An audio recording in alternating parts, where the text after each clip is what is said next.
మన ప్రభువును ప్రియ రక్షకుడైన యేసుక్రీస్తు ప్రభుల వారి అతి శ్రేష్టమైన నామంలో ప్రతి గురువారం జరిగే ఈ ప్రార్థన కూడికలో ఈ దినాన మరలా బుధవారం మనం కూడుకొని ఉండగా ఈ ప్రార్థన కూడికలో ఆశతో ఆసక్తితో దేవుని సందులో పాలుపొంపులు పొందిన దేవుని బిడ్డలను మీ అందరికీ వందనాలండి. అందరికీ వందనాలు. దేవుడు ఇంతవరకు మనలను మన కుటుంబములను కంచివేసి కాపాడి ఆయన సజీవమైన రెక్కల నీళ్ళ భద్రపరిచిన దేవునికి రెండు చేతులైతే దేవునికి స్తోత్రం చెల్లిద్దాం. హల్లెలూయా, హల్లెలూయా. కొద్దిసేపు మనం దేవుని మాట ధ్యానం చేసుకుందాం. దేవుని మాట జీవం కలిగిన మాట. మనుష్యుడు రొట్టె వలన కాక దేవుని నోట నుండి వచ్చే ప్రతి మాట వలన జీవిస్తాడు. ఆ మాట వినడానికి మనం ఆసక్తితో కూర్చున్నాం. ఆ మాట వినడానికి ఎదురు చూస్తున్నాం. ఆత్మదేవుడే మనతో మాట్లాడునుగాక. ఇప్పుడు ఒక వాక్యాన్ని మీకు క్లుప్తంగా ఒక మాటను జ్ఞాపకం చేస్తాను. చూడండి, కీర్తనల గ్రంథం 20వ కీర్తన, కీర్తనల గ్రంథం 20వ కీర్తన 5వ చరణంలో చక్కటి మాట రాయబడి ఉంది. చూడండి, యెహోవా నీ రక్షణను బట్టి మేము జయోత్సాహము చేయుచున్నాము, మా దేవుని నామమును బట్టి మా ధ్వజము ఎత్తుచున్నాము. నీ ప్రార్థనలన్నీ యెహోవా సఫలపరచునుగాక. గట్టిగా ఆమెను చెప్పండి ఒకసారి. ఇక్కడ నేను మాట చెప్తాను, నాతో పాటు చెప్పండి. నీ ప్రార్థనలన్నీ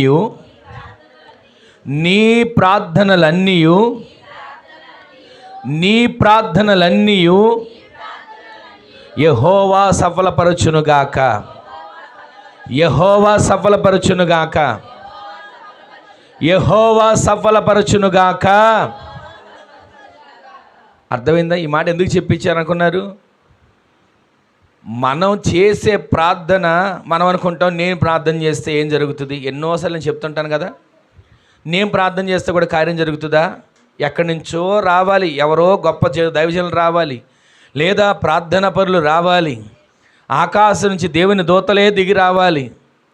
అంటే మనం ప్రార్థన చేస్తే దేవుడు వినడనేగా మన ఆలోచన. మనం ప్రార్థన చేస్తే దేవుడు వినడని ఎవరో రావాలి, ఎక్కడి నుంచో రావాలి, ఏదో చెయ్యాలి అని తపన పడతాం, ఎదురు చూస్తాం.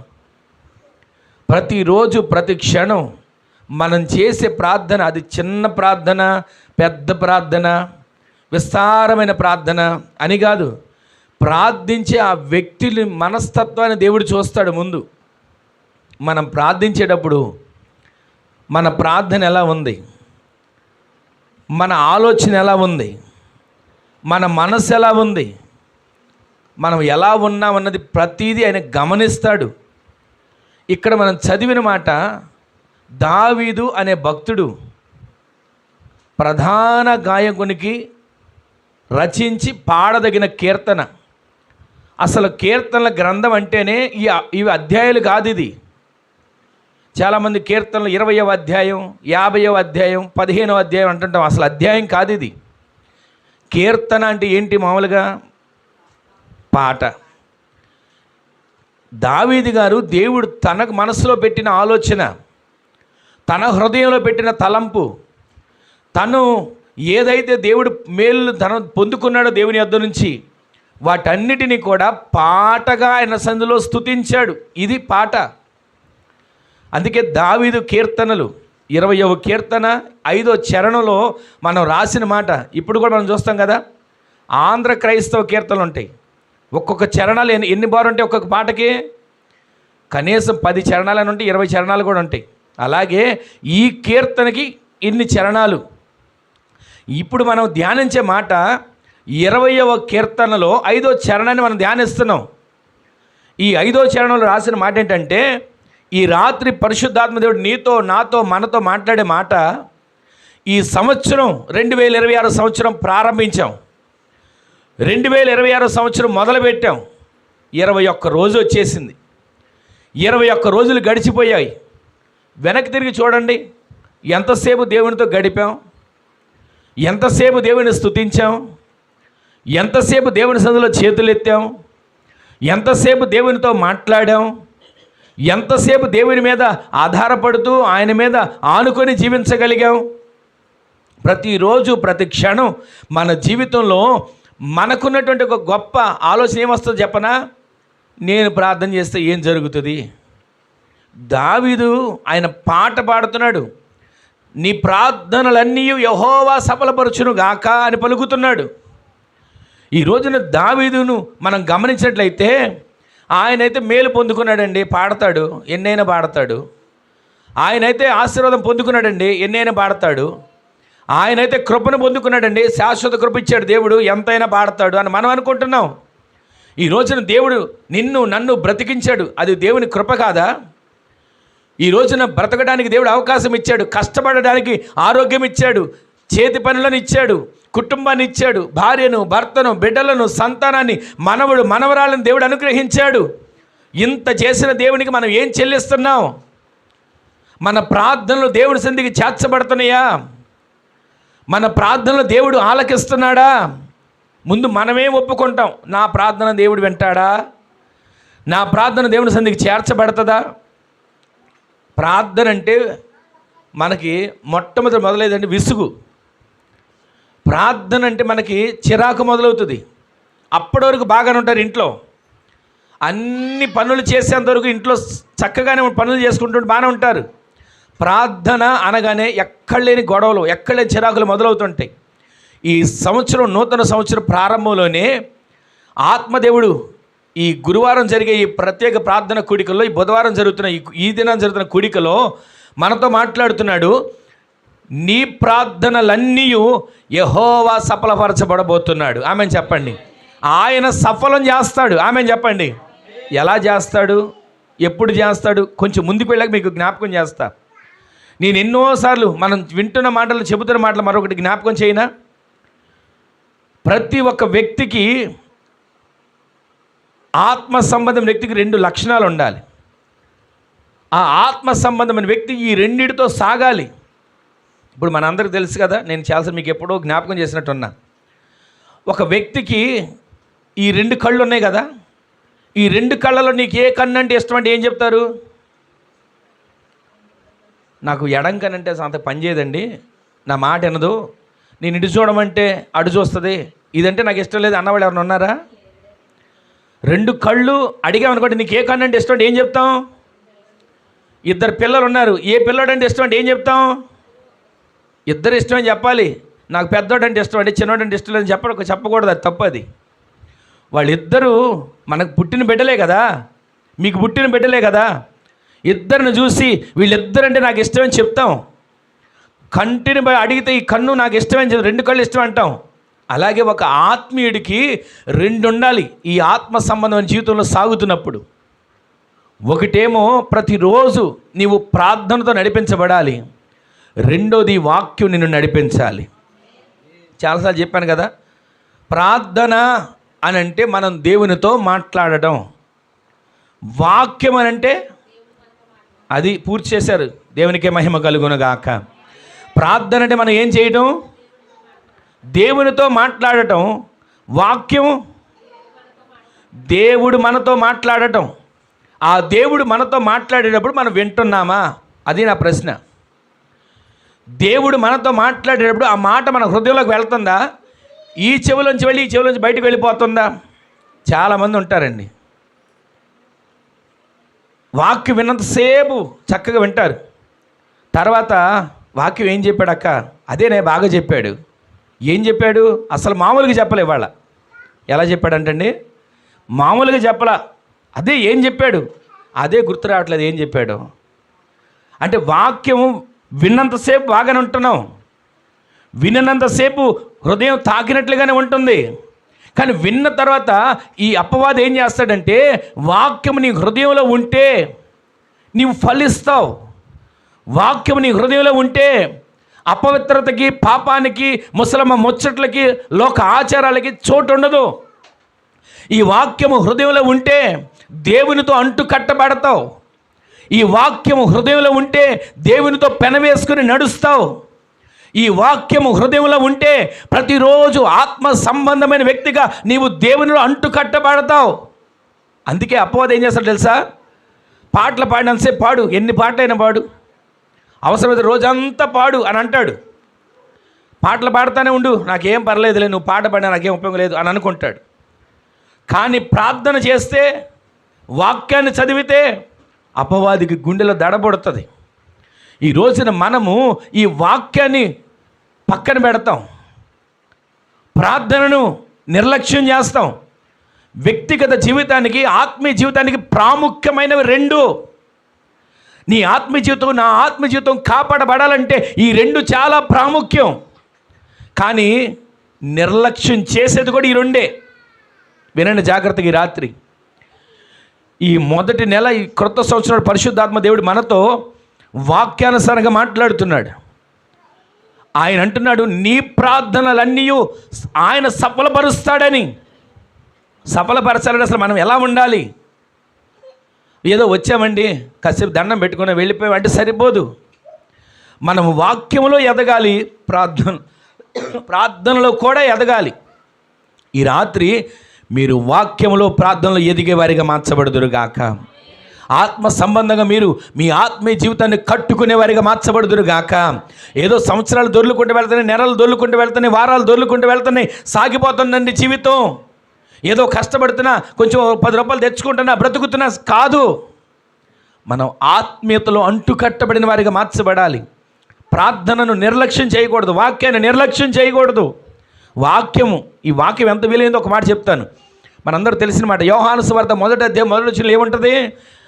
ఆదియందు వాక్యం ఉండెను, ఆ వాక్యము దేవుని యొద్ద ఉండెను, ఆ వాక్యమే దేవుడై ఉండెను. గట్టిగా ఆమెను చెప్పండి. అంటే వాక్యం ఎవరు చెప్పరేంటండి? మరి వాక్యం దేవుడు కదా. ప్రతిరోజు దేవుని దగ్గరికి వెళ్తున్నామా? ప్రతిరోజు దేవుని దగ్గరికి వెళ్తున్నామా? నేనేమి మిమ్మల్ని ప్రశ్న వేయట్లేదని, మీకు మీరుగా ప్రశ్న వేసుకోండి. నేనేమి మిమ్మల్ని వెళ్తున్నారా లేదని నేను అడగట్లా, దేవుడు అడుగుతున్నాడు. మీకు మీరుగా ప్రశ్న వేసుకొని మీరు ప్రతిరోజు దేవుని దగ్గరికి వెళ్తున్నారా? ఏమండి అంత మాట అంటారేంటండి? మా చిన్నపిల్లలప్పుడు మా ఇంట్లో ఎవరైనా చనిపోతే, మేము పిల్లలుగా ఉన్నప్పుడు ఏమైపోయాడు తాత అని అడిగితే దేవుడి దగ్గరికి వెళ్ళిపోయాడు. ఎక్కడికి వెళ్ళాడు తాత అంటే? పిల్లలు అడిగినప్పుడు ఏం చెప్తాం? తాతయ్య ఎందుకని అక్కడ పడుకోబెట్టారు, ఎందుకు ఏడుస్తారు మీరు అందరూ అంటే ఏం చెప్తారు పిల్లలకి? నాకు కూడా అలాగే చెప్పేవాళ్ళు. ఇదేంటి మా అమ్మకి ఏమైంది, నిన్నటిదాకా బాగానే ఉంది కదా, నేను స్కూల్ నుంచి వచ్చినంత బాగానే ఉంది కదా, మూలిగింది, కాళ్ళు ఆరజాపింది, ఇక తర్వాత మాట్లాడలేదు. ఏమైందంటే మా అమ్మకి లేదురా, దేవుడి దగ్గరికి వెళ్ళిపోయింది అని అంది మా అమ్మ. అప్పుడు నాకు అర్థం కాల. ఒకవేళ ఇప్పుడు మీరు అలా అనుకునేరు, ఆ దేవుని దగ్గరికి కాదండి, మీరు వాక్యం అనే దేవుని దగ్గరికి ప్రతిరోజు వెళ్తున్నారా? వాక్యమై ఉండెను చదువుతున్నాం కదా, అందరికీ తెలిసిన మాటే.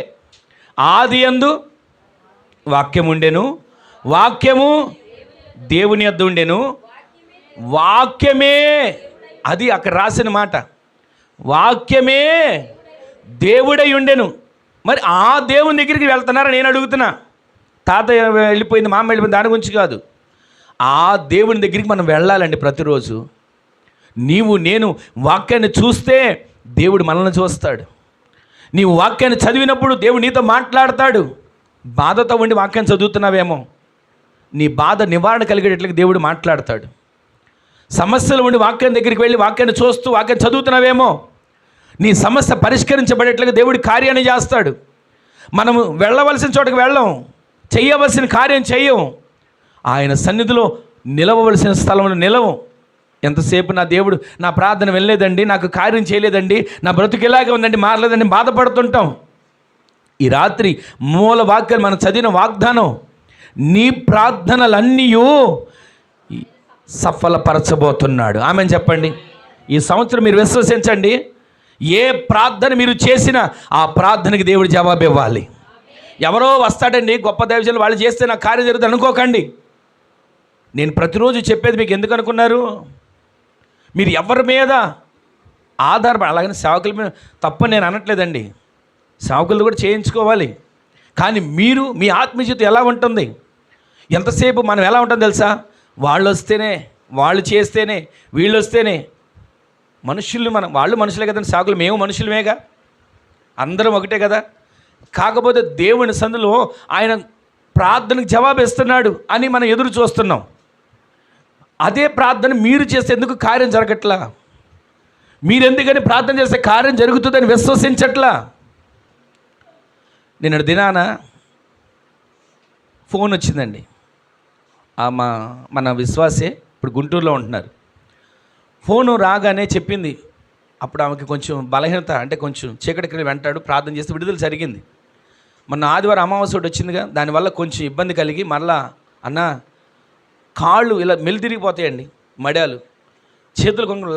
ఆ పాపకి ఇదని వాళ్ళకి అర్థం కాక, చెప్పినా అర్థం చేసుకోక ఫిట్స్ అని చెప్పి లక్షల డబ్బులు హాస్పిటల్లో ఖర్చు చేశారు.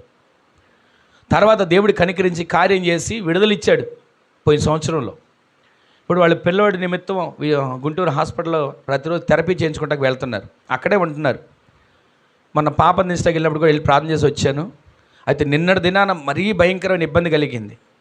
అన్న కాళ్ళు తిరిగిపోయినాయి అని చెప్పి ప్రార్థన చేయమంది. ప్రార్థన చేస్తూ ఉండగానే మామూలుగా కాళ్ళు అయిపోయినాయి అని మళ్ళీ వెంటనే నడవగలుగుతానని ఆ పాప సాక్ష్యం చెప్పింది, ఆ చెల్లి. అంటే మన జీవితంలో మనం చేసే ప్రార్థన వెంటనే కార్యం జరగడానికి, కొన్నిసార్లు జరగకపోవడానికి కారణం మనం దేవుని మీద ఆధారపడకుండా ఎక్కడెక్కడో ఆధారపడతాం. మన ప్రార్థన శక్తి మీద మనకే నమ్మకం ఉండదు, మన ప్రార్థన మీద మనకే విశ్వాసం ఉండదు. చేస్తున్నాడు కానీ జరిగిద్ది అంటావా? ప్రార్థన చేశాడు కానీ కార్యం జరిగిద్ది అంటావా అని మనం అపనమ్మకంతో ఉంటున్నాం. అందుకే కార్యాన్ని మనం చూడలేకపోతున్నాం. మన నోటితో ఏది పలుకుతున్నామో అది దేవుడు స్థిరపరుస్తున్నాడు. అందుకే నేను ఎప్పుడు చెప్తాను, ఎవరిని నోటితో శపించకూడదని. పిల్లల్ని కానీ, పెద్దవాళ్ళని కానీ, ఇంటి పక్కన వాళ్ళు కానీ, మనతో పనిచేసే వాళ్ళని కానీ ఎక్కడ మనం నోరు జారి శపించే మాట మనం పలకకూడదు. ఎందుకంటే దేవుడు నీ మాట, ప్రతి మాటను స్థిరపరుస్తాడని గ్రహించగలుగుతున్నారా? ప్రతిరోజు ప్రతి క్షణం నీవు ప్రార్థన చేసే వ్యక్తివి. నువ్వు ఏ మాట పలకాలి? నేనైనా మీరైనా మనం ప్రార్థన చేసే వ్యక్తిని ప్రతిరోజు ఒకళ్ళని దీవించే మాట మనకు పలకాలి. ఆమెను చెప్పండి. వాళ్ళు ఒకవేళ మనకు వ్యతిరేకంగా ఉన్నా సరే మనం వాళ్ళని దీవిస్తానే ఉండాలండి. ఆమెను చెప్పండి. అలా దీవించిన నీ కుటుంబాన్ని నా దేవుడు రెండంతలుగా దీవించబోతున్నాడు. మనం ప్రతిరోజు కూడా అండి పగలు ప్రతీకారాలు దేవుని బిడ్డలంగా మనం ప్రేమ చూపించాలి. మనం ఆ విధంగా నడిపించబడాలి. అప్పుడు నీ ప్రార్థనలన్నీ దేవుడు ఏం చేస్తాడు? సఫలపరుస్తాడు. అలా సఫలపరిచేటట్లుగా మనం ప్రతిరోజు కూడా ఆయన సన్నిధిలో రెండు మనం కలిగి జీవించాలి. ఒకటి ఏముండాలి? ఒకటి ప్రార్థన ఉండాలి, రెండవది వాక్యం. ఈ రెండు మనకు ఉండాలి. ఇప్పుడు మీరు ఎప్పుడైనా పక్షులను చూసారా? పోనీ కాకిని చూసారా? చూడలేదండి. ప్రతిరోజు కనబడతాయి కదా. ఆ కాకికి ఎన్ని రెక్కలు ఉంటాయి? ఏ రోజైనా ఒక రెక్కతో కాకి ఎగరగలిగినట్టు మీరు చూసారా? ఒక రెక్కతో కనీసం అది ఎగురుదామని ప్రయత్నించినా కానీ ఎగరలేదు. అక్కడక్కడే కొట్టుకుంటుంది. ఆత్మీయులు మనం, భక్తి కలిగిన వారం మనం, ప్రతిరోజు దేవుని సన్నిధిలో నాటబడిన వారికి ఎదుగుతున్న మనము ప్రతిరోజు కూడా ఈ రెండు లేకుండా రాకడలో ఎలా ఎగరగలుగుతాం? ఆయన వస్తాడండి, మేఘాల మీద తీసుకెళ్ళిపోతాడు అని అనుకుంటున్నాం. ఆయన చూస్తాడు, పరిశీలిస్తాడు, పరీక్షిస్తాడు. రెండు రెక్కలు ఉన్నాయా? ప్రార్థన అనే రెక్క, వాక్యం అనే రెక్క ఉందా? ఆ రెండు ఉన్నవారిని ఆయన మేఘాల మీద కొనిపోయేటట్లుగా తీసుకెళ్తాడు. దావీదు కూడా అంటాడు ఒకసారి, అయ్యా పక్షిలాగా, గువ్వలాగా నాకు రెండు రెక్కలుంటే అంత బాగుండేది, హాయిగా ఎగురుకుంటూ నీ సందుకు వచ్చేసేవాడిని. భక్తులు కూడా పాట రాశారు, గువ్వ వలె నేను ఎగిరి నీ యొద్దకు చేరనా అని. ఈ రోజున ఈ మాటలు వింటున్న మన జీవితంలో ఇవన్నీ నేను ఎందుకు జ్ఞాపకం చేస్తున్నాను అనుకున్నారు? మీ ప్రార్థనలన్నీ సఫలపరచబడాలంటే మీరు ఈ విధంగా నడిపించబడాలి. మీరు ప్రార్థన అనే రెక్క, వాక్యం అనే రెక్క, ఈ రెండు రెక్కలు కలిగి ప్రతిరోజు గొవ్వ వలె ఎగిరేవారిగా మీరు మార్చబడుదురుగాక. ఈరోజు నీ మాటలు వింటున్న మన జీవితంలో విశ్వసించండి. నా ఇంట్లో నేను ఈ రెండు కలిగి ఉన్నానా? నా వ్యక్తిగత జీవితంలో ఈ రెండు కలిగి నేను నడిపించబడగలిగి జీవించగలుగుతున్నానా? ఒకవేళ ప్రార్థన చేస్తున్నాను అనుకుంటున్నాం, వాక్యం లేకపోతే ఎగరగలుగుతామా? లేదు, వాక్యం చదువుతున్నాం అనుకున్నాం, ప్రార్థన లేకపోతే ఎగరగలుగుతామా? దేవుని దూతలకు ఆయన ఇచ్చిన గొప్ప వరం అని చెప్పనండి, ప్రతిరోజు దేవుడిని స్తుతించే వరం ఇచ్చాడు.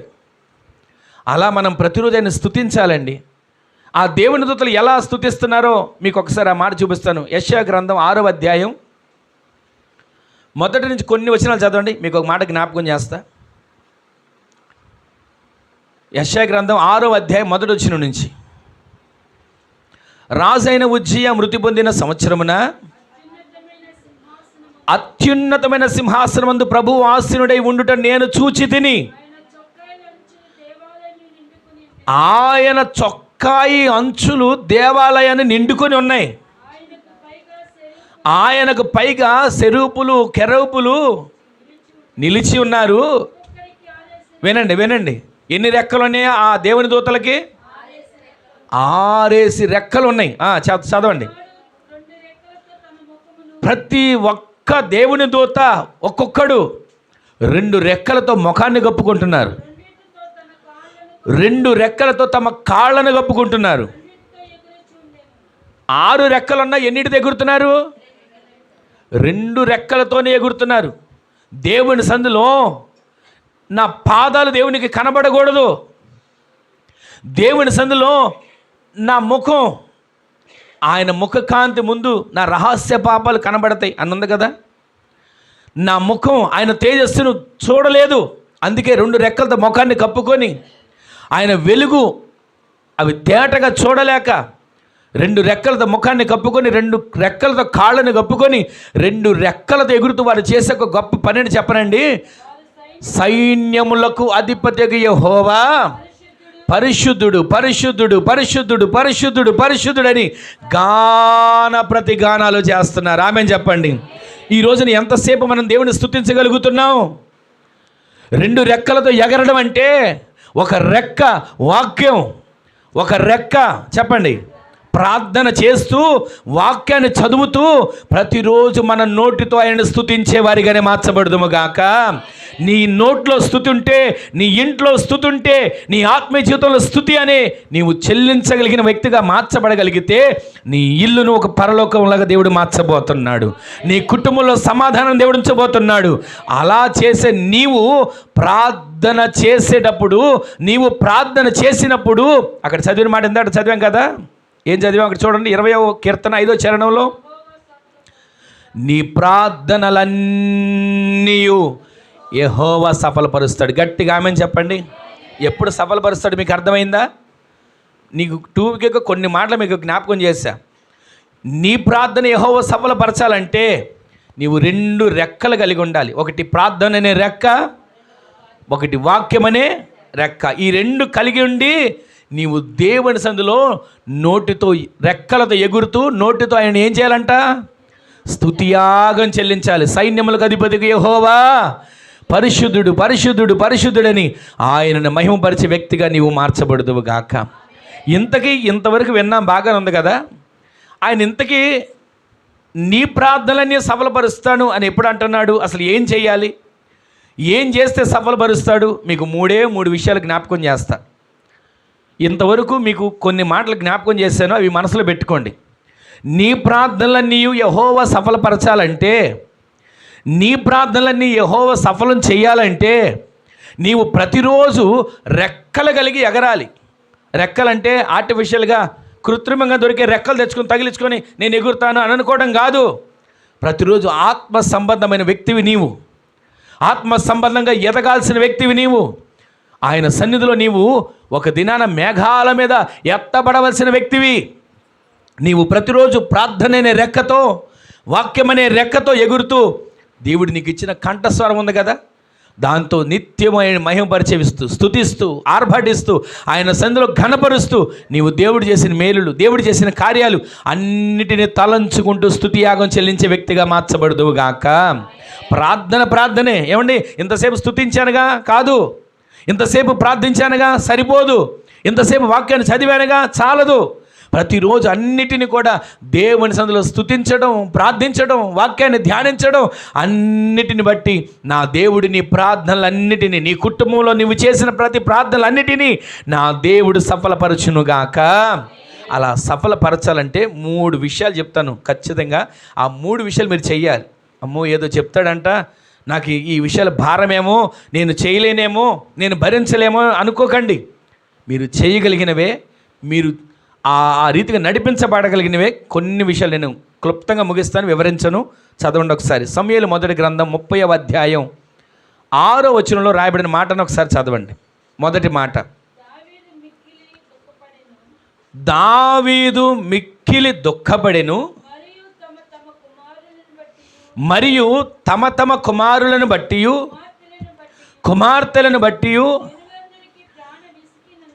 జనులందరికీ ప్రాణము విసిగినందున రాళ్ళు రువ్వి దావీదును చంపుదము రండి చెప్పుకొనగా, దావీదు తన దేవుడైన యెహోవాను బట్టి ధైర్యము తెచ్చుకున్నాడు. గట్టిగా ఆమె చెప్పండి ఒకసారి. హల్లెలూయా, హల్లెలూయా. మీకు అర్థమయ్యేదంగా చెప్తాను. ఇక మీరు వాక్యం చదవక్కర్లా, తిరగే అవసరంలా, నా వైపు చూడండి. మూల వాక్యంలో ప్రారంభ వాక్యాలు మనం విన్నాం. నీ ప్రార్థనలన్నీ యెహోవా సఫలపరుస్తాడు. అలా సఫలపరచాలంటే మనం ఎలా జీవించాలి ఆత్మీయంగా, మనం ఎలా బ్రతకాలి దేవుని సన్నిధిలో, కొన్ని విషయాలు మీకు జ్ఞాపకం చేశా. మనం ప్రతిరోజు ప్రార్థన అనే ఒక రెక్కతో, వాక్యం అనే ఒక రెక్కతో మనం ఎగురుతూ ఆయన సన్నిధిలో మనం ఎల్లప్పుడూ ఏం చేయాలంట? స్తుతించే వారిగా మార్చబడాలి. ఇంతకీ నీ ప్రార్థనలన్నీ సఫలపరుస్తాడు అన్నాడు కదా, ఏం చేస్తే సఫలపరుస్తాడు? ఎలా ఉంటే సఫలపరుస్తాడు? అసలు నా ప్రార్థనలు సఫలపరచుకోకుండా ఉండడానికి కారణం ఏంటి? ఇక్కడ మీరు ఒక్క మాట చదివారు, ఆ మాటను మరలా మీకు జ్ఞాపకం చేస్తాను, వినండి. దావీదు మిక్కిలి దుఃఖపడ్డాడు. ఎందుకో చెప్పనా? తమ తమ కుమారులను బట్టి, తమ తమ కుమార్తెలను బట్టి, అక్కడ జరిగిన నష్టాన్ని బట్టి అక్కడ ఉన్న వాళ్ళందరూ ఏం చేస్తున్నారంటే, ఒక్కొక్క రాయి పట్టుకొని, తీసుకొని రా రాయి, దావీదుని ఏసి కొడితే ఒక్క రాయితో చనిపోవాలి అన్నట్టు మాట్లాడుకుంటూ వాళ్ళందరూ చుట్టూతో ఉన్న 600 మంది, తనతో పాటు ఉన్నవారు, తనతో తిరిగిన వారు, తనతో తిన్నవారు, కష్ట సమయంలో తన దగ్గరికి వచ్చిన వారు, ఏ దిక్కు లేనప్పుడు దావీదే దిక్కు అనుకొని దావీదు చెంతకొచ్చిన వాళ్ళు. ఒకప్పుడు దావీదు గొల్యాతును చంపిన తరువాత, గొల్యాతును హతమార్చిన తరువాత, దావీదు తన మామ దావీదుని అందరూ పొగుడుతుంటే చూసి ఓర్వలేక, దావీదుని అందరూ ఘనపరుస్తుంటే చూసి తట్టుకోలేక అసూయతో మండిపోయి దావీదుని చంపాలని తరుమడం మొదలుపెట్టాడు.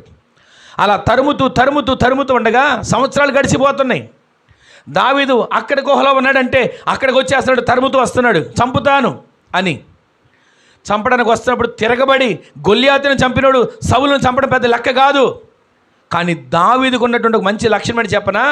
దేవుడు అభిషేకించిన వాని మీదకి నేను చెయ్యి ఎత్తను, దేవుడు అభిషేకించిన వాని మీదకి నేను కత్తెత్తను, దేవుడు అభిషేకించిన వాడిని నేను ముట్టను అని ఒక తీర్మానం చేసుకున్నాడండి. ఆ మంచి లక్షణంతో సౌలును దేవుడు అభిషేకించాడు అన్న ఆ ఒక్క ఆలోచన మనసులో ఉంచుకొని అతని మీదకి చెయ్యి ఎత్తలా. అతను తరుముతుంటే మరి సౌలు కూడా అదే ఆలోచించాలి కదా. సౌలును అభిషేకించిన దేవుడే దావీదును కూడా అభిషేకించాడు. అది ఆలోచించట్లా, నేను చంపుతా, అభిషేకించబడిన వ్యక్తి నేను చంపుతా అని తరిమాడండి. రాజ్యాన్ని వదిలిపెట్టాడు, ప్రజలను వదిలిపెట్టాడు, పరిపాలన వదిలిపెట్టాడు, అన్నీ వదిలిపెట్టి ఒక పని పెట్టుకున్నాడు. ఏం పని అది? దావీదును తరమడం. నేను చంపుతా తరమడం. ఒక మాట చెప్పనా? అభిషేకించిన వ్యక్తిని నేను ముట్టకూడదు, చెయ్యి ఎత్తకూడదు అని తీర్మానం చేసుకొని చంపడానికి అవకాశం వచ్చిన విడిచిపెట్టిన దావీదును దేవుడు హెచ్చించాడా? లేకపోతే నేను అభిషేకించబడినా సరే పర్వాలేదు, నేను చంపుతా, నేను తరుముతా, నేను అతన్ని ఏదైనా చేస్తాను కొన్ని తరిమిన వ్యక్తి దేవుడు ఉన్నత స్థితికి ఎక్కించాడా? ఎందుకో చెప్పనండి. తరుముతా అని చెప్పి తరమబడిన వ్యక్తి తన కత్తి మీద తాను పడి చనిపోయాడు. ఆఖరికి తరుముతున్నప్పటికీ కూడా దారిలో మధ్యలో ఒక గుహలో సౌలు పడుకుంటే దగ్గరికి వెళ్ళి తన వస్త్రపు చెంగు కోసుకొని తీసుకొచ్చి తన ఈటిని తీసుకొని వచ్చేస్తే అప్పుడు దావీదు అంటాడు, ఇదిగో అయ్యా, నిన్ను చంపడానికి నాకు పెద్ద పనేం కాదు, నీ దగ్గరికి వచ్చా, నీకు తెలియకోకుండా నీ వస్త్రపు చెంగు కోసుకొని వచ్చా, అదే కోసిందంతా నీ పీక కోయడం నాకు పెద్ద లెక్కేం కాదు. కానీ నా ఆలోచన అంత ఏంటి చెప్పనా? దేవుడు అభిషేకించిన వ్యక్తిని నేను ముట్టకూడదు అని విడిచిపెట్టా. సరే, ఇంత జరిగింది చరిత్ర. దావీదు ఆ విధంగా తరమబడి వెళ్తున్నాడు. అలా వెళ్తున్న గుహలో కొంతకాలానికి కొంతమంది వచ్చారు. మీకు అవన్నీ రిఫరెన్స్లు చెప్పండి, కానీ మీకు క్లుప్తంగా జ్ఞాపకం చేస్తా.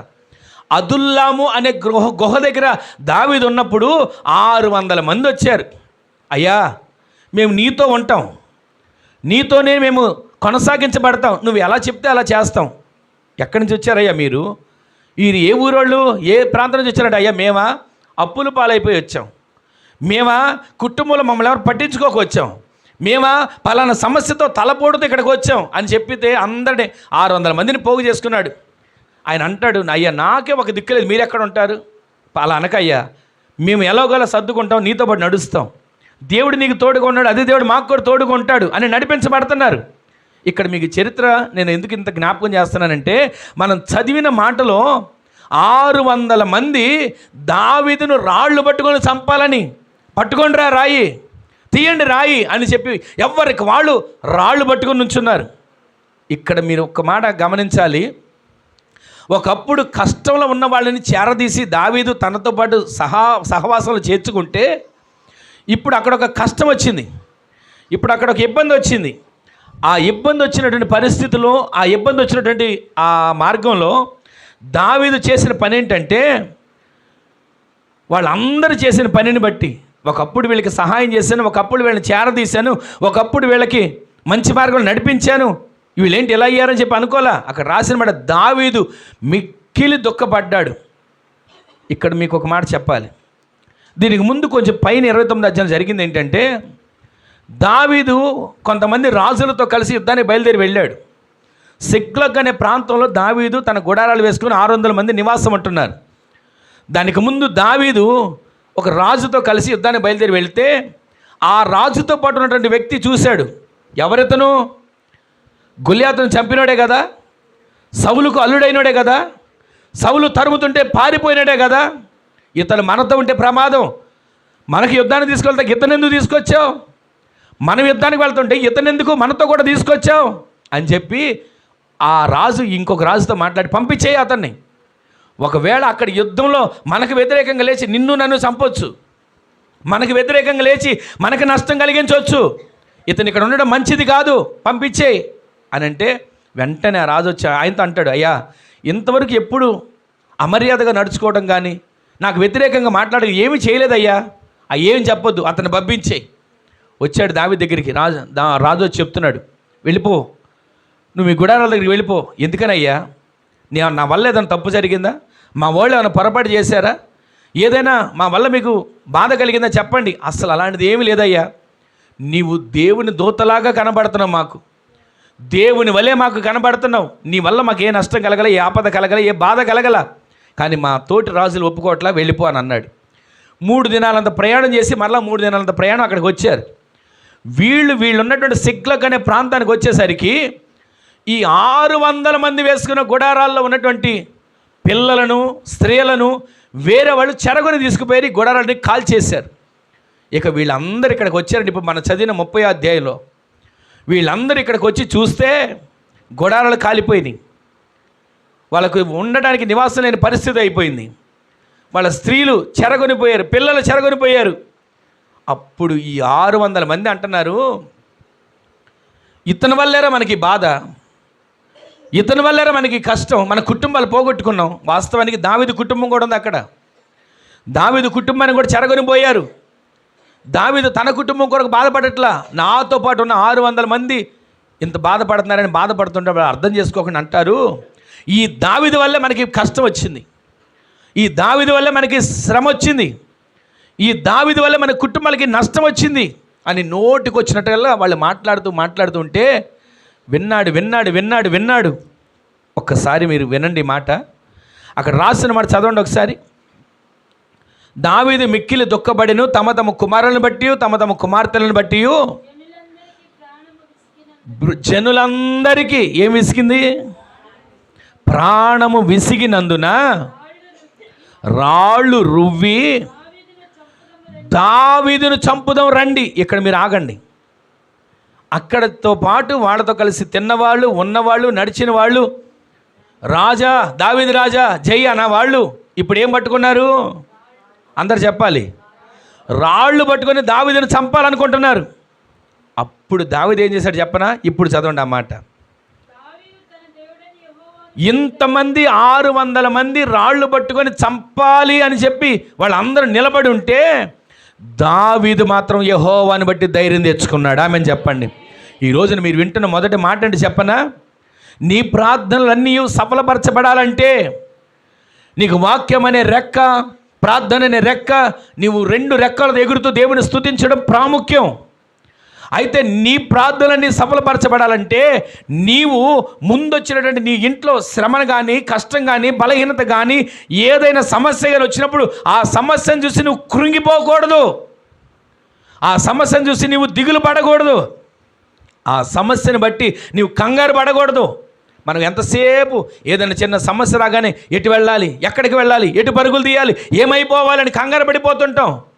కానీ దానిని బట్టి నువ్వు కంగారు పడక యెహోవాను బట్టి నీవు ధైర్యం తెచ్చుకునే వ్యక్తిగా మార్చబడదువు గాక. ప్రతిరోజు ప్రతి క్షణం కూడా మనకి ఏదైనా ఒక వార్త వినబడింది, ఏదైనా ఒక మాట మనల్ని అన్నారు, ఏదైనా మనకి జరిగింది, కానీ దాన్ని బట్టి ఎందుకు కృంగిపోవాలి? నీవు ఆరాధించే దేవుని బట్టి నీవు ధైర్యం తెచ్చుకునే వ్యక్తిగా మార్చబడదువు గాక. అలా ధైర్యం తెచ్చుకుంటే దేవుడు మన ప్రార్థనలన్నీ ఏం చేస్తాడు? అది నేను చెప్పేది. మనం చిన్న సమస్య చూసి కృంగిపోతాం. చిన్న బలహీనత వచ్చిందా, చిన్న అనారోగ్యం వచ్చిందా, చిన్నదే కాదు పెద్దదైనా వచ్చినా సరే మనం దేనికి కృంగిపోకూడదు. ఆమెను చెప్పండి. దేవునిని బట్టి మనం ధైర్యం తెచ్చుకోవాలి. ఆమెను చెప్పండి. ప్రతిరోజు మన ధైర్యం మనం ఆరాధించే దేవుడే. ఆమెను చెప్పండి. ఆ ఆరాధించే దేవుడు మనల్ని అన్యాయం చేస్తాడా? ఆ ఆరాధించే దేవుడు చేయి విడిచిపెడతాడా? ఆ ఆరాధించే దేవుడు నా వల్ల కాదు ఈ పని చేయడు అని అంటాడా? ఆయనకు అసాధ్యమైనది ఏదియు, ఆయనకు సమస్తము. అందుకని మనం ఏం చేయాలి తెలుసా?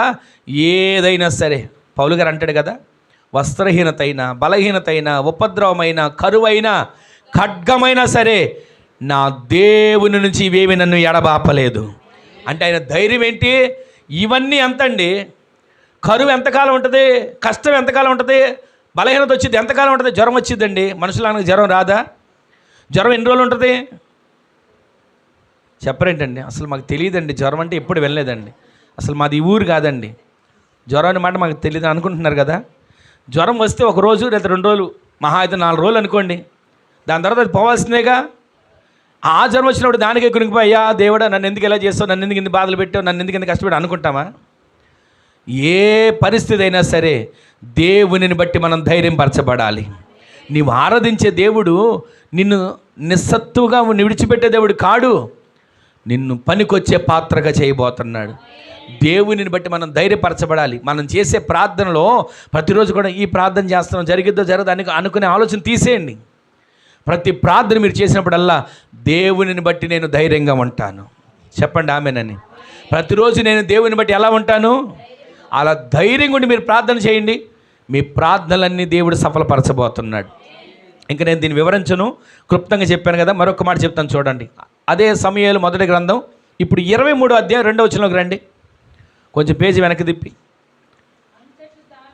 అందరు చూడండి. 23వ అధ్యాయం 2వ వచనం. అంతటా దావీదు, నేను వెళ్ళి ఈ ఫిలిస్తీయులను హతము చేయుదునా? నేను వెళ్ళి ఈ ఫిలిస్తీయులను హతము చేయుదునా అని యెహోవా యొద్ద దావీదు ఏం చేస్తున్నాడు?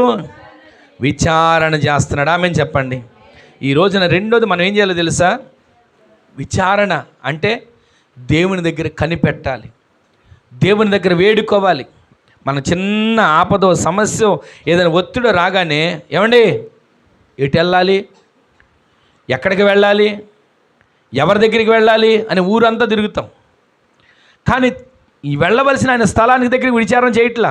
ఇప్పుడు చదవండి ఆ మాట మరొకసారి చదవండి. అంతటా దావీదు పైన మొదటి వచ్చిన కూడా చదవండి. తరువాత ఫిలిస్తీయులు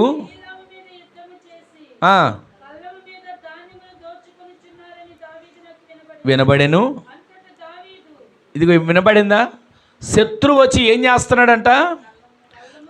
కళ్ళంలో ఉన్నటువంటి ధాన్యం అంతటిని దోచుకుంటున్నాడు. ఆ మాట వినబడింది. అప్పుడు ఏం చేయాలి? దోచుకుంటున్నప్పుడు వినబడినప్పుడు వాస్తవం మనం ఏం చేస్తాం? ఇప్పుడు మనం కళ్ళం తెలుసు కదా, మనకి పొలాలు పొలాల్లో మనం ధాన్యం అక్కడ పెట్టినప్పుడు ఏదైనా పశువులు వచ్చి పాడు చేస్తున్నాయి అని తెలిసినప్పుడు మనం ఏం చేస్తాం? వెంటనే ఏం చేస్తామండి? మనకు ఎవరో చెప్పారు, అరే పలానా నీ కళ్ళం దగ్గర ఎదిగి పలానా పశువులు వచ్చి పాడు చేస్తున్నాయి అని అనగానే మనం ఏం చేస్తాం? పరుగులు లేచి పరిగెడతాం. ఇక్కడ శత్రువు అనేవాడు వచ్చాడని ఒక వార్త వినబడింది. దావీదు వెంటనే తీయండి ఆయుధాలు, రథం సిద్ధపరచండి, పరిగెత్తండి అని అన్నాడా? వెంటనే ఎక్కడికి చేరాడు? దేవుని యొద్ద విచారణ చేయడానికి కూడుకున్నాడు. ఆమెను చెప్పండి. ప్రతిరోజు కూడా అండి, మనం ఒక పనికి బయలుదేరుతున్నప్పుడు, ఒక పెళ్లి సంబంధానికి వెళ్తున్నప్పుడు, లేదా ఏదైనా కార్యక్రమం నిమిత్తం వెళ్తున్నప్పుడు విచారణ చేస్తున్నామా దేవుని దగ్గర? లేదండి, పలానా ఆయన చెప్పాడు మంచి సంబంధం అంట, పలానా ఆయన చెప్పాడు అబ్బాయి చక్కగా ఎర్రగా బుర్రగా ఎత్తుగా ఉంటాడంట, నెలకి లక్షలు సంపాదిస్తున్నాడంట. ఇవి మనం చూస్తాం. దేవుని దగ్గర విచారణ చేసి వీరు ఈ కుటుంబానికి సరిపోయిన వాళ్ళేనా, ఈ కుటుంబంలో ఈ బిడ్డకి సరైన వాళ్ళేనా అని మనం ఏ రోజున విచారణ చేశామా? దావీదు దగ్గర మనం నేర్చుకోవాల్సిన మాట అని చెప్పనా? మూల వాక్యం మనం వింటున్నాం, నీ ప్రార్థనలన్నీ యెహోవా సఫలపరుస్తాడు. ఎందుకని అనగలిగాడు? అది కూడా దావీదు పాడిన పాటే. ఆయన ఎందుకు చెప్పగలిగాడు తెలుసా? ప్రతిరోజు దేవుని బట్టి ధైర్యం తెచ్చుకున్నాడు. రెండవది, ప్రతి దానికి ఏ సమస్యన రాని, ఏ కష్టమైన రాని, కళ్ళంలోకి శత్రువులు వచ్చారు, దోచుకుంటున్నారు తెలిసింది. అంటారు కదా, నిమ్మకి నీరెత్తినట్టు కూర్చున్నాడండి అని అంటారు కదా. అలా కూర్చొని దేవుని సన్నిధిలో విచారణ చేస్తున్నాడు. అయ్యా వెళ్ళమంటావా వద్దంటావా? వెళ్ళమంటావా? ఫిలిష్తీయులు వచ్చారు, వెళ్ళమంటావా వద్దంటావా? గొల్యాతును చంపేటప్పుడు అడిగాడండి. గొల్యాతును చంపేటప్పుడు అక్కడ రాసుందా 16-17 అధ్యాయంలో? కానీ దావీదు గొల్యాతును చంపడానికి దేవుని యొద్ద విచారణ చేశాడని రాసుందా? అక్కడ ఏం రాసలేదు. అంటే దావీదు గొల్యాతును చంపడానికి ఆత్మావేశంతో ఉన్నాడు. జీవము కలిగిన దేవుని సైన్యాన్ని తిరస్కరించడానికి సున్నతులైన ఫిలిష్తీయుడు వీడు ఎంతటి వాడు అని ఆత్మచేత నింపబడి, వీడిని నేను చంపుతా, వీడిని నేను చంపేస్తా, నిన్ను తొలగిస్తా అని ఈ రకంగా మాట్లాడుతుంటే ఆ మాట ఆనోట రాజుగారి దగ్గరికి చేరిపోయింది. ఆ రాజుగారు వెంటనే దావీదుని తీసుకొచ్చి యుద్ధరంగంలోకి పంపించడం, ఇదంతా తెలిసిన చరిత్ర కదా. అక్కడికి వెళ్ళేప్పుడు ఒక మాట అంటాడు, యుద్ధము నాది కాదు, నేను మాత్రం వస్తాను యుద్ధం చేయడానికి, కానీ యుద్ధం చేసేది నేను అనుకోకు గొల్యాతు, ఈరోజు నిన్ను నా చేతికి అప్పగించబోతున్నాడు అని ధైర్యంగా వెళ్ళాడు. ఒకే ఒక్క రాయి విసిరాడు, వాడు బోర్ల పడితే వెళ్ళాడు, తల నరికి ఆ కత్తిని తలని పట్టుకొని వచ్చేసాడు. ఈరోజు నీ మాటలు వింటున్న మన జీవితంలో విచారణ చేస్తున్నామా? మరి అక్కడ విచారణ చేయలేదు కదండి, ఇక్కడ ఎలా చేశాడు అనుకుంటామా? ఇక్కడ విచారణ చేయడానికి కూడా కారణం ఉంది. దేవుని యొక్క ఫిలిష్తీయుల మీదకి వెళ్ళడానికి, అక్కడేమో ఒక్కడిని చంపడానికి ఆత్మావేశంతో వచ్చాడు, అభిషేకంతో వచ్చాడు, ధైర్యంతో వచ్చాడు. ఎలాగైనా చంపేయగలను వీడిని, సింహాన్ని చీల్చినోని వీడెంత, ఎలుగుబంటిని చీల్చినోని ఇతనెంత అనుకొని బయలుదేరి వచ్చాడు. అక్కడికి వెళ్ళాడు, గొల్యాతును చంపేశాడు. ఇక్కడికి వచ్చేసరికి దావీదు దేవుని యొద్ద ఏం చేస్తున్నాడు? విచారణ చేస్తున్నాడు. సరే, కొంచెం పైకి వచ్చిన తర్వాత ఈ పేజీ పక్క పేజీలు చదవండి. పక్క పేజీలు 16-17 వచ్చిన ఇక్కడ ఉంటుంది చూడండి. 19 వచ్చిన చదవండి. చదవండి.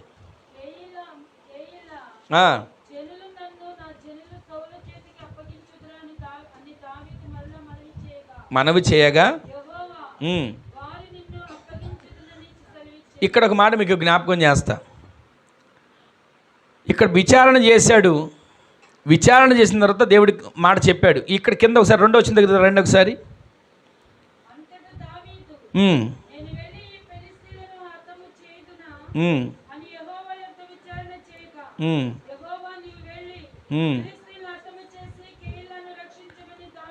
ఆమెను చెప్పండి. మనవి చేయగా, దేవుని దగ్గర విచారణ చేయగా దేవుడు ఏమన్నాడు? వెళ్ళు, నువ్వు వెళ్ళి ఈ కెయిలా అనేటువంటి ప్రాంత ప్రజలు రక్షించు. బాగానుంది, జయించేశాడు, ఫిలిష్తీయులను జయించాడు. అయితే ఫిలిష్తీయులు అక్కడి నుంచి వెళ్ళిపోయారు, పారిపోయారు. మరలా ఆ ఫిలిష్తీయులు వచ్చి కెయిలా ప్రజలను బెదిరించి, ఈ కెయిలా అనే ప్రజలతో ఒకవేళ దావీదుని మాకు అప్పగించకపోతే మిమ్మల్ని చంపేస్తామని అంటే, దావీదుని అప్పగిస్తారా అని వీళ్ళిద్దరు ఒప్పందం చేసుకున్నట్టుగా దావీదుకు తెలిసి దేవుని సన్నిధిలో ప్రార్థన చేస్తున్నాడు. అయ్యా, ఈ కెయిలా ప్రజలు మేలు చేసినంత వరకు బాగానే ఉన్నారు, కానీ ఇప్పుడు మరలా నన్ను అప్పగించేసేటట్టున్నారు, వాళ్ళు అప్పగిస్తారా అప్పగించరా అని అడిగాడు 12వ వచనంలో. అప్పుడు దేవుడు ఖచ్చితంగా చెప్పాడు, దావీదు వీళ్ళు నిన్ను అప్పగించేస్తారు అని చెప్పగానే అక్కడి నుంచి పారిపోయాడు. ఈరోజు నీ మాటలు వింటున్న మన జీవితంలో ఒకే ఒక్క మాట మీకు ఇక్కడ జ్ఞాపకం చేస్తాను. 24 వచనం చదవండి. 23, 24 క్షమించిన 14.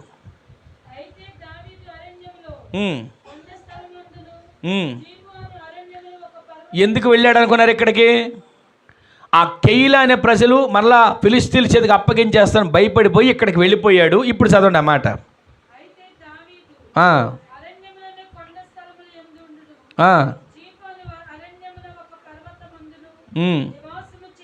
నివాసము చేయిచు ఉండెను సౌలు అనుదినము. గట్టిగా ఆమెను చెప్పండి. అర్థమైంది మీకు ఈ మాట? సౌలు అంట అనుదినము దావీదుని వెతుకుతూ ఉన్నప్పటికీ కూడా సౌలు చేతికి దావీదును దేవుడు అప్పగించలేదు. అందుకు విచారణ చేస్తున్నాడండి. ఈ రోజున మరి శత్రు చేతికి మనం అప్పగించబడుతున్నామా? ఆలోచించండి. దేవుని యొద్దకు విచారణ చేయక శత్రు చేతికి అప్పగించబడుతున్నారు. దేవుని యొద్ద విచారణ చేయక సమస్యలు అనే శత్రువుల చేతికి అప్పగించబడుతున్నారు. దేవుని యొద్ద విచారణ చేయక అప్పులు అనే బంధకాలు కలిగిన శత్రు చేతికి అప్పగించబడుతున్నారు. దేవుని యొద్ద విచారణ చేయక లోక పాపం వ్యసనాలు అనే చేతికి శత్రువు చేతికి అప్పగించబడుతున్నారు. ఇక్కడ రాసిన మాట, ప్రతిరోజు సౌలు వెతుకుతున్నాడంట. అనుదినం, ఏ రోజు ఖాళీ లేకుండా వెతుకుతున్నాడు.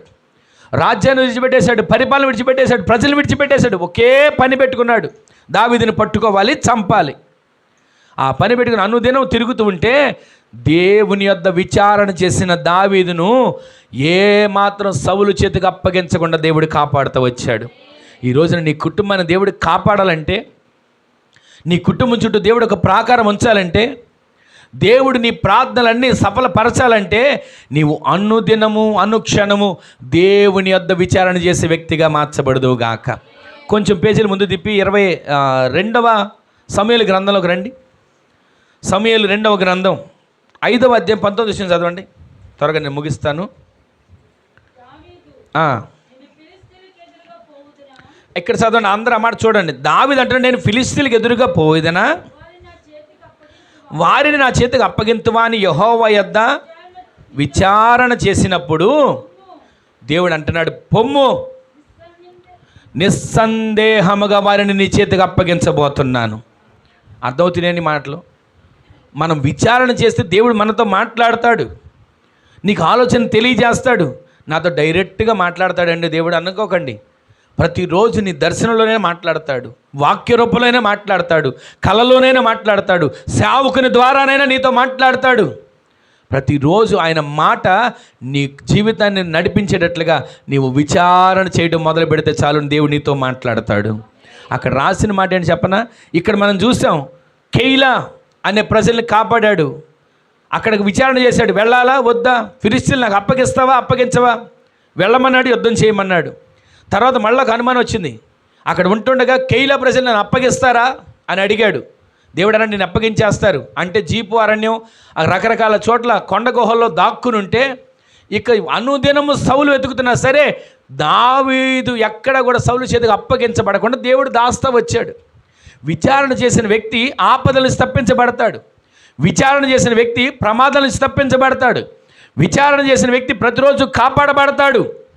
అదేవిధంగా ఇక్కడికి వచ్చి చూసేసరికి మరలా ఫిలిష్తీయులు ఎక్కడికి వచ్చారంటే రెఫాయిం అనే స్థలంలోకి వచ్చారు. చదవండి ఆ మాట. ఫిలిష్తీయులు మరలా వచ్చి రెఫాయిం లోయలో వ్యాపించగా, చూశారండి, ఎంతసేపు చూసినా విచారణ దేవుని దగ్గర. ఏమంటే నిన్న అడిగాంగా చాలదా, మొన్న అడిగాంగా చాలదా, సంవత్సరం క్రితం అడిగాంగా చాలదా మనం అనుకుంటాం. ఈ ప్రార్థన నిన్న చేశాను, జవాబు రాలే, వదిలేయి, రేపు ఇంకోటి చూసుకుందాం. రేపు ఈ ప్రార్థనకు జవాబు రాలా, విడిచిపెట్టే, తర్వాత ఇంకోటి చేసుకుందాం. మనం విడిచిపెట్టేస్తున్నాం. కానీ మన దేవుని సన్నిధిలో ప్రతిరోజు దావీదు, అయ్యా వెళ్ళమంటావా వద్దంటావా, చేయమంటావా చేయొద్దంటావా, ఇలా నడవమంటావా ఎలా నడవమంటాను, ప్రతిరోజు విచారణ చేస్తాడు. ఇప్పుడు చదవండి ఆ మాట, 22 వచ్చిన కూడా చదవండి.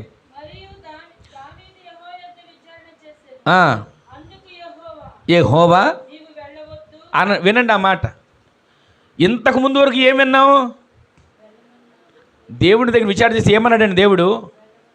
వెళ్ళు, యుద్ధం చేయి, నీకు జయమిస్తా, కెయిలా ప్రజల మీదైనా జయమిస్తా, ఫిలిస్తీన్ల మీదైనా నీకు జయమిస్తా, సౌలు మీదైనా నీకు జయమిస్తా, వెళ్ళమన్నాడు. కానీ ఇక్కడికి వచ్చేసరికి ఏమన్నా తెలుసా? నువ్వు డైరెక్ట్గా వెళ్ళొద్దు, నేను ఒక సూచన చెబుతా. కంబళ చెట్లను కదిలిస్తా, ఆ కొన చప్పుడు విన్నప్పుడు నువ్వు బయలుదేరు. అక్కడున్న ఫిలిస్తీన్ శత్రులు ఏమంటారు తెలుసా? దావీదు పక్షాన యెహోవా యుద్ధం చేయడానికి వస్తున్నాడు.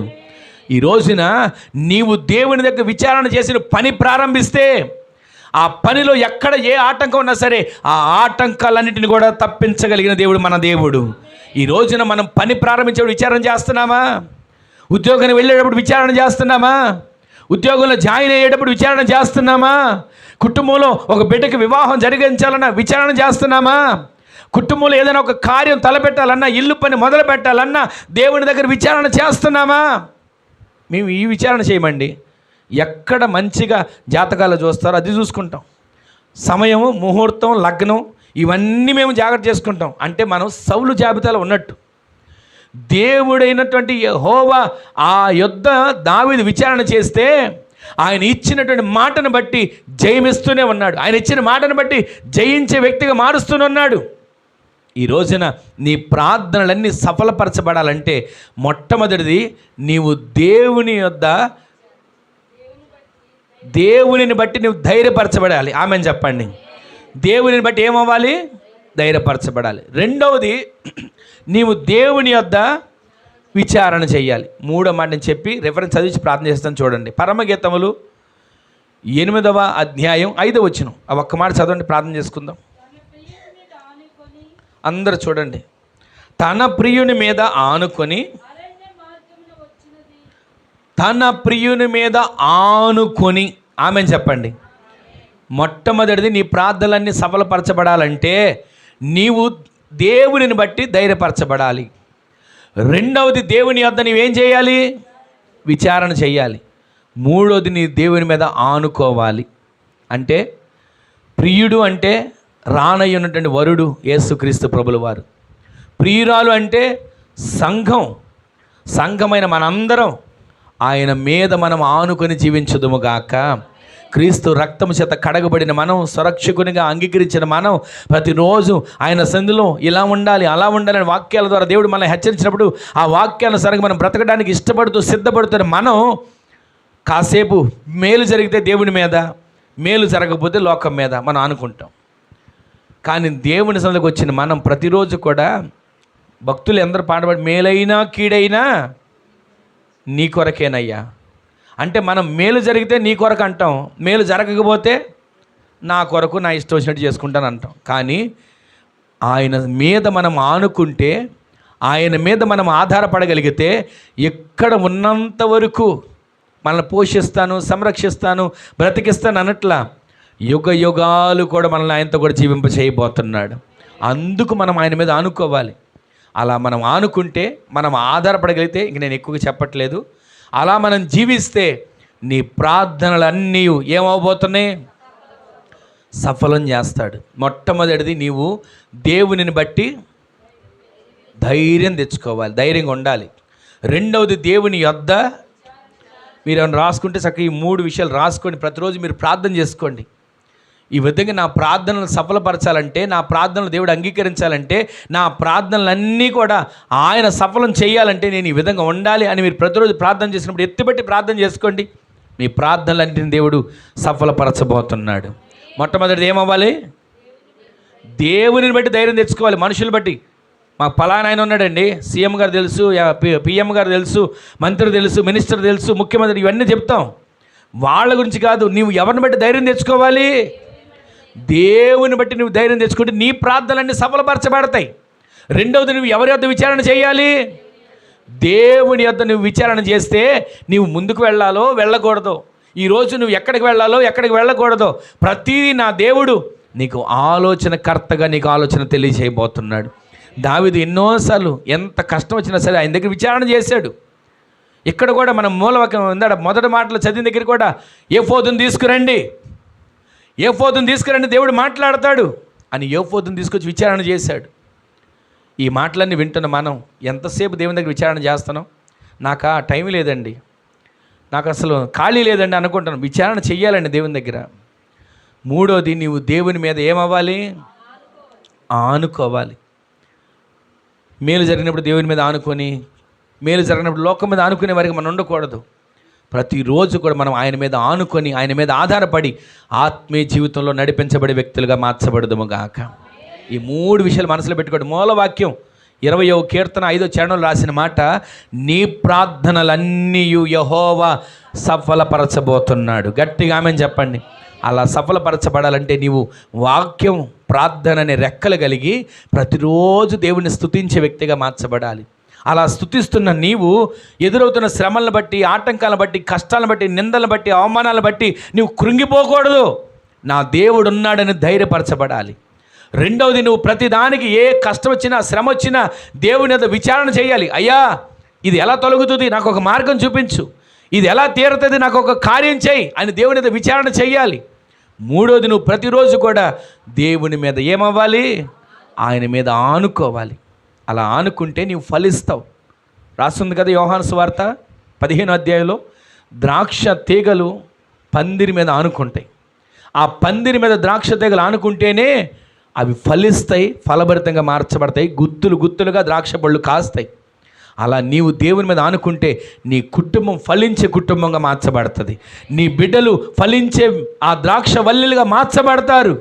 అలా మార్చబడేటట్లుగా నీవు దేవునిలో ప్రతిరోజు కూడా, అయ్యా నా ప్రార్థనలను సఫలపరిచేటట్లుగా నేను ఇలా మార్చబడతానయ్యా అని నీవు కనుక ఒక తీర్మానం చేసుకోగలిగితే, తల్ల వంచండి ఒక చిన్న ప్రార్థన చేసుకొని మనం ముగించుకుందాం. తల్ల వంచండి ఒక చిన్న ప్రార్థన. విన్న ప్రతి ఒక్క మాట మీ మనసులో ముద్రించబడాలి. విన్న ప్రతి ఒక్క మాట మీరు ప్రతిరోజు ధ్యానించుకుంటూ ప్రార్థించుకునే వారిగా మార్చబడాలి. ఒక క్షణం ఒక చిన్న ప్రార్థన చేసుకోండి. ప్రార్థన చేసుకోండి. ఒక క్షణం ప్రార్థన చేసుకోండి. ఒక చిన్న ప్రార్థన చేసుకోండి. వాళ్ళ సమయం కొంచెం ఆలస్యమైనా మీరు ఆయన సందర్భంలో ఒక క్షణం ప్రార్థన చేసుకోండి. నీ ప్రార్థనలను నీవు యెహోవా సఫలపరుస్తాడు. అలా సఫలపరచాలంటే నీవు ప్రతిరోజు కూడా ఎలా ఉండాలో తేటగా దేవుడు మాట్లాడుతూ వచ్చారు. ఆయన మాట్లాడిన ప్రతి ఒక్క మాటను ఒక్కసారి జ్ఞాపకం చేసుకోండి. నీవు దేవుని సన్నిధిలో దేనిని నిర్లక్ష్యం చేస్తున్నావు? నిర్లక్ష్యం చేయకూడనివి 2: ప్రార్థన, వాక్యం. నిర్లక్ష్యం చేయకుండా నీవు వీటిని పట్టుకొని రెక్కల్లాగా కట్టుకొని ఎగురుతూ ఆయన సన్నిధిలో నీవు స్తుతించే వ్యక్తిగా మార్చబడగలిగితే 3 విషయాలు నీ ముందు పెట్టాడు. ఆ 3 విషయాల్లో నీవు ఆత్మ సంబంధంగా బలపరచబడాలి. దేవుని బట్టి నువ్వు ధైర్యపరచబడాలి.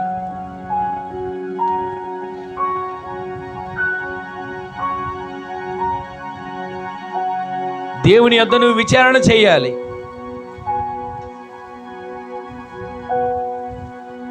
దేవుని మీద నీవు ఆనుకోవాలి. నీవు అలా జీవిస్తే నీ ప్రార్థనలన్నీ సఫలపరచబడతాయి. ఒక్క క్షణం చిన్న ప్రార్థన చేసుకోండి. అయ్యా నా జీవితంలో కార్యాన్ని చేయవా,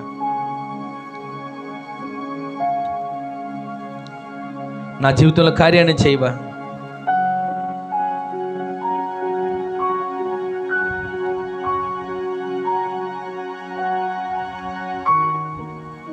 అడిగినంత కంటే అధికముగా చేయు ఐశ్వర్యవంతుడవు నీవే యేసయ్యా.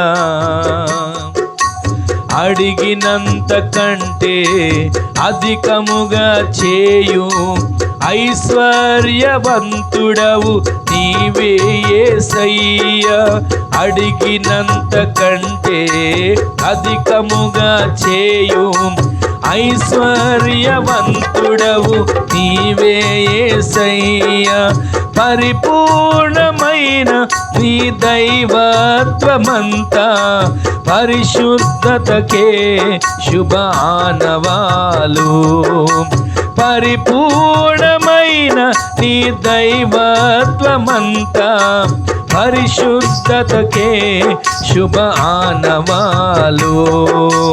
నా ప్రార్థనలన్నీ ఆలకించినావు, నా స్తుతి హోమములన్నీ నీకే అర్పింతును. నా ప్రార్థనలన్నీ ఆలకించినావు, నా స్తుతి హోమములన్నీ నీకే అర్పింతును. నీ సిలువ త్యాగమే నన్ను బంధించెను, నీ బానిసనయ్యుందును బ్రతుకు దినములన్నీయు. నీ సిలువ త్యాగమే నన్ను బంధించెను, నీ బానిసనయ్యుందును బ్రతుకు దినములన్నీయు. నా ప్రార్థనలన్నీ ఆలకించినావు, స్తుతి హోమములన్నీ నీకే మనసారా నా ప్రార్థనలన్నీ ఆలకించినావు, నా స్తుతి హోమములన్నీ నీకే అర్పింతును. ఆపత్కాలములో మొర్రపెట్టగానే సమీపమైతివే నా యేసయ్యా. ఆయన యొక్క మొర్రపెట్టాలి. ఆపత్కాలములో మొర్రపెట్టగానే సమీపమైతివే నా యేసయ్యా. సమీప బాంధవ్యములన్నిటి కన్నా మిన్నైనదే నీ స్నేహ బంధము. సమీప బాంధవ్యములన్నిటి కన్నా మిన్నైనదే నీ స్నేహ బంధము. నా ప్రార్థనలన్నీ ఆలకించినావు, నా స్తుతి హోమములన్నీ నీకే అర్పింతును. నా ప్రార్థనలన్నీ ఆలకించినావు, నా స్తుతి హోమములన్నీ అర్పింతును.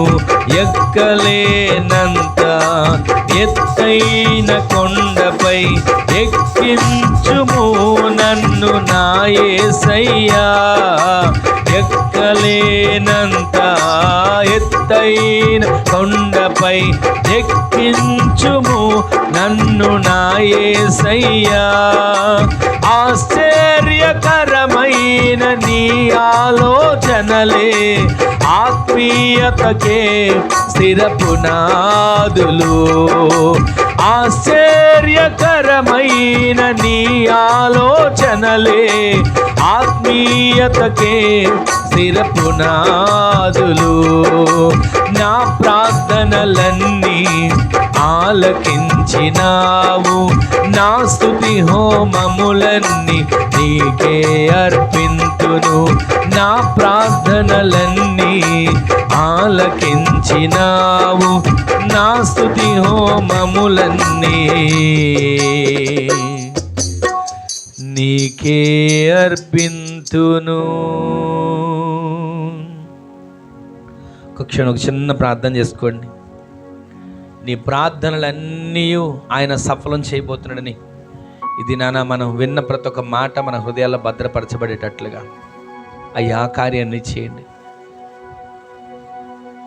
నేను ప్రార్థన వాక్యం అనే 2 రెక్కలు కట్టుకొని నిత్యము నీ సన్నిధిలో స్తుతించే వ్యక్తిగా నన్ను మార్చయ్యా. నిత్యము నిన్ను స్తుతించే వ్యక్తిగా నా కుటుంబాన్ని మార్చయ్యా. ఎలాంటి పరిస్థితులైనా వాటిని చూసి నేను కృంగిపోక, నీరసించిపోక, సమస్యలిపోక నిన్ను బట్టి, నా దేవుని బట్టి నేను ధైర్యపరచబడాలి, నా దేవుని బట్టి నేను ధైర్యపరచబడాలని ఎంత తేటగా మీరు మాట్లాడుతూ వచ్చారయ్యా. రెండవది, ఎక్కడెక్కడికో సమస్యను చూసి నేను పరిగెత్తక నా దేవుని యొద్ద నేను విచారణ చేయాలని మీరు మాతో మాట్లాడిన ప్రతి మాటను బట్టి మీకు వందనాలు. మూడవదిగా, మా జీవితంలో మేము మీ మీద ఆనుకొని మేము జీవించేటట్లుగా, పరలోకానికి మేము సిద్ధపరచబడేటట్లుగా, నిత్యత్వానికి మేము వారసులుగా మార్చబడేటట్లుగా మీరు మా కొరకు కార్చిన సిలువ రక్తాన్ని మేము చేతపట్టుకొని ప్రతిరోజు నీ సన్నిధిలో కనబడేటట్లుగా మమ్మల్ని బలపరిచినందుకు వందనాలు. అలా జీవిస్తామని, అలా జీవించాలని ఇందుగో ఈ దినాన తీర్మానం చేసుకుని బిడ్డలందరినీ కూడా మీరు దర్శించండి. ఇదే నా ఆరాధనలో పాలు పంపులు పొందిన ప్రతి బిడ్డలను పేరు పేరున దీవించి నీ రాకడ కొరకు సిద్ధపరచండి. మరలా వచ్చే గురువారం మేమందరం కూడుకోవడానికి, ఆదివారం ఆరాధనలో కలుసుకోవడానికి సమస్తాన్ని మార్గాలు తెరిచి ఘనత, మహిమ, ప్రభావాలు మీరు పొందుకోమని ఈ దినాన్ని అడుగుపెట్టిన ప్రతి బిడ్డలను పేరు పేరున దీవించి, మరి ఏ సమస్యతో వచ్చారో, అక్కరతో వచ్చారో, కన్నీటితో వచ్చారో, వేదనతో వచ్చారో, చెప్పుకోలేని దుఃఖంతో వచ్చారో, ప్రతి నిట్టూర్పులు యేసునామములో ఎగిరిపోవును గాక, ప్రతి సమస్యలు యేసునామములో తొలగిపోవును గాక, వారి గుండెల్లో ఉన్న ప్రతి భారము యేసునామములో దించబడును గాక. ప్రతి సమస్యలను పరిష్కరించి నీ సందులో అడుగుపెట్టిన ప్రతి ఒక్క బిడ్డలను, వారి కుటుంబాలను దీవించండి. రేపటి దిన నుంచి మరలా వారు చేసుకునే జీవనోపాధి, కష్టార్జితం, చేతి పనులు, వ్యాపారం, వ్యవసాయం, ఉద్యోగం, వారు చేసే ప్రతి పనిపాటలో నీ కృప తోడుగా ఉంచి, నీ సన్నిధి తోడుగా ఉంచి నడిపించి బలపరచమని ఘనత, మహిమ, ప్రభావాలు మీకు ఆరోపించుకుంటూ మీరు అట్టి కార్యాలు చేసిన దేవుడు వినందుకై కృతజ్ఞతలు తెలియజేస్తూ నజరేయుడైన యేసు క్రీస్తు పరిశుద్ధమైన శక్తి గల నామంలో స్తుతించి ప్రార్థించి అడిగి వేడుకొని పొందుకొని ఉన్నాము పరమ తండ్రి. ఆమేన్, ఆమేన్, ఆమేన్. మన తండ్రి అయిన దేవుని యొక్క ప్రేమ, కుమారుడును ప్రభుని యేసు క్రీస్తు ప్రభుల వారి యొక్క కృప, మహాకనికరం, పరిశుద్ధాత్మ దేవుని యొక్క అన్యోన్య సహవాసమైన సన్నిధి ఇప్పుడును ఎల్లప్పుడును ఇక్కడ నిలిచిన ప్రతి వారికిని, దూరాన సమీపనైన మాటలు విన్న ప్రతి వారికిని, ఇక్కడ కూడొచ్చిన ప్రతి కుటుంబాలకును కృపా సమాధానములు సదాకాలం సమృద్ధిగా తోడయుండి నడిపించునుగాక. ఆమేన్. హల్లెలూయా, హల్లెలూయా, హల్లెలూయా.